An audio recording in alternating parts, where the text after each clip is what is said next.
Hello bachcho, let's read the question. So question says that column first, that is mode of decay is given, and a column second will be given the effective on the effects on the atomic number and the mass number is. So सबसे पहले क्या आपका alpha decay है, तो alpha decay भी क्या होता है, कोई भी एलिमेंट्स हो तो उसमें क्या निकलता है, बेसिकली अल्फा पार्टिकल्स हम किसे कहते हैं, हीलियम को। पॉजिटिव चार्ज होता है 2 और मास नंबर 4 होता है।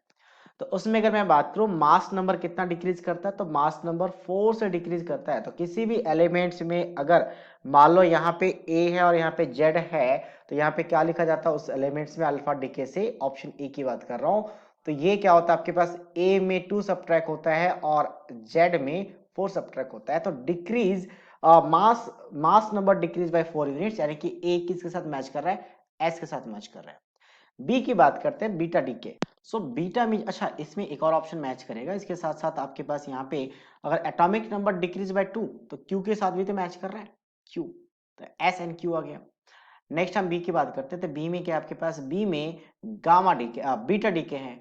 तो बीटा में क्या होता है, इलेक्ट्रॉन्स निकलता है। बीटा में क्या होता है, इलेक्ट्रॉन निकलता है। तो इलेक्ट्रॉन के मास नंबर की बात करें तो ऑलमोस्ट 0 रखा जाता है। और यहाँ पे आपके पास सॉरी, चार्ज तो -1 होता है चार्ज की बात करें तो, और ये यहाँ पे -1 रखा जाएगा। ठीक है, तो इस केस में आपका -1 है, तो एटॉमिक नंबर में क्या हुआ, एटॉमिक नंबर में इंक्रीज हो जाएगा, +1 हो जाएगा, और mass number is remain same. So atomic number increase by the 1 unit, यानी कि पी के साथ मैच कर रहा है। और दूसरा अगर मैं देखूं तो मास नंबर पे कोई चेंज नहीं है, तो एक ऑप्शन टी है जो मास नंबर पे कोई चेंज नहीं है। नेक्स्ट हम बात करते हैं गामा डीके।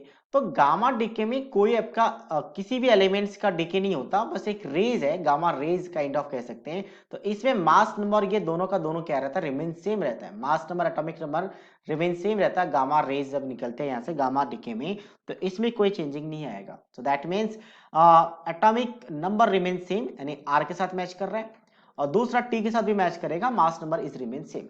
नेक्स्ट हम बात करते हैं पॉजिट्रॉन डीके।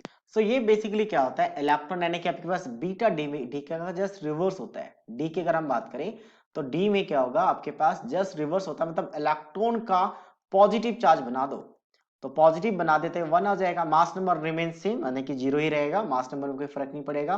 तो यहाँ पे क्या आ जाएगा, a-1, और यहाँ पे आएगा Z. Means Z mass number remain same, T के साथ मैच तो कर रहे हैं।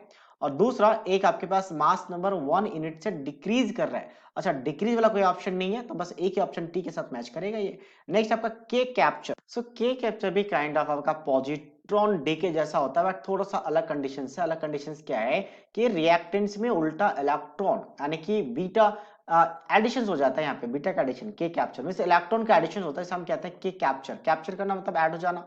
तो इस केस में क्या होगा, आपके पास जेड विल रिमेन सेम, और एटॉमिक नंबर पे -1 का डिक्रीज। तो जेड इज रिमेन सेम मतलब mass number is remain same, T के साथ मैच करेगा, और एटॉमिक नंबर 1 यूनिट से डिक्रीज कर रहा है, जो कि कोई ऑप्शन में नहीं है, इंक्रीज वाला है बट डिक्रीज वाला नहीं है।